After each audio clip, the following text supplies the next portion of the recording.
সারাদিন রোজা থাকার পরে সবাই ক্লান্ত হলেও বাড়ির বউটা কখনোই ক্লান্ত হয় না। বউ যদি ক্লান্ত হয় তাহলে সংসার সামলাবে কে? হাজারো গল্প থাকে মেয়েদের জীবন নিয়ে, তাই না? কি একটা অদ্ভুত জীবন, কোনো রেস্টের দরকার পড়েও না, দিন শেষে রোজা রেখে ইফতার করেও কোনো ক্লান্ত হই না আমরা। এটাই মেয়ে মানুষের জীবন। মেয়ে মানুষ ক্লান্ত হলে পুরো সংসারটাই অচল। আসসালামু আলাইকুম, সবাই কেমন আছেন? আশা করি সবাই ভালো আছেন। আপনাদের দয়ায় আমিও ভালো আছি। আমি মায়া চলে আসলাম সুন্দর একটি রান্নার ভিডিও নিয়ে।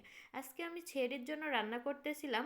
আমি এই রাত্রেই রান্না করে রেখেছিলাম ডাউল আর হলো মাছ ভুনা।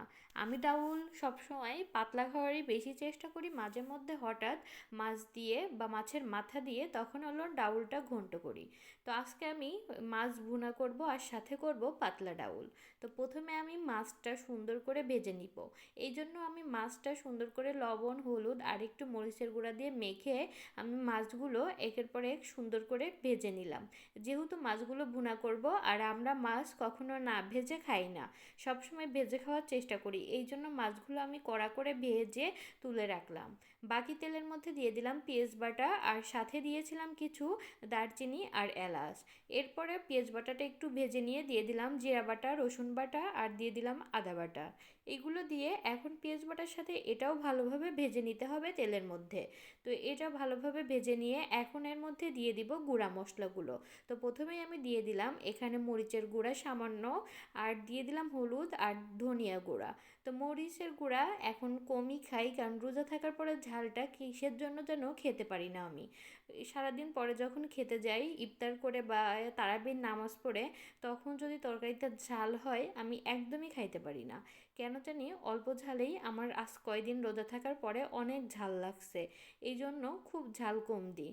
তো এই তো মাছটা মশলার ভিতর দিয়ে একটু ঢেকে দিলাম। মাছটা কষানো হয়ে গেছে, এখন আমি একটু পানি দিয়ে ভালোভাবে কষিয়ে নিব। তো এই তো মাছটার পানিটা ভালোভাবে শুকিয়ে এসেছে, এখনও একটু শুকানোর বাকি আছে। তো লবণ কম হয়েছিল মনে হচ্ছিল, যেহেতু রোজা আছি তারপরে আন্দাজ করে একটু লবণ দিয়ে দিলাম আর সামান্য পরিমাণে গরম মশলার গুঁড়া দিয়ে দিলাম। যেহেতু মাছটা ভুনা করছি এই জন্য একটু গরম মশলার গুঁড়া দিয়ে নামিয়ে নিব। তো এই তো মাছটা নামানো শেষ, এখন মাছগুলো যাতে ভেঙে না যায় এই জন্য আগে তুলে নিলাম, এরপরে ঝোলটাও নামিয়ে দিলাম। এদিকে আমার মাছ রান্না শেষ, ওইদিকে ডাউলটা সিদ্ধ করে নিয়েছি প্রেসারে দিয়ে। ডাউল সিদ্ধ শেষ, এখন ডাউলটা বাগার দিব। ডাউল বাগার দেওয়ার জন্য আমি পেঁয়াজ আর রসুন আর কিছু জিরা ভালোভাবে তেলের পর দিয়ে ভেজে নিয়েছি। এখন এটা যেহেতু প্রেশার কুকারের ডাউলটা উতরাই গেছে, তার মধ্যে ঢেলে দিলাম। এই তো তার মধ্যে ঢেলে দিয়ে কড়াইতে তেল ছিল, সেখানে আমি চামিচ দিয়ে আবার একটু ডাউল তুলে একদম নেড়েচেড়ে দিয়ে দিলাম। রান্নাটা কেমন হয়েছে অবশ্যই বলবেন।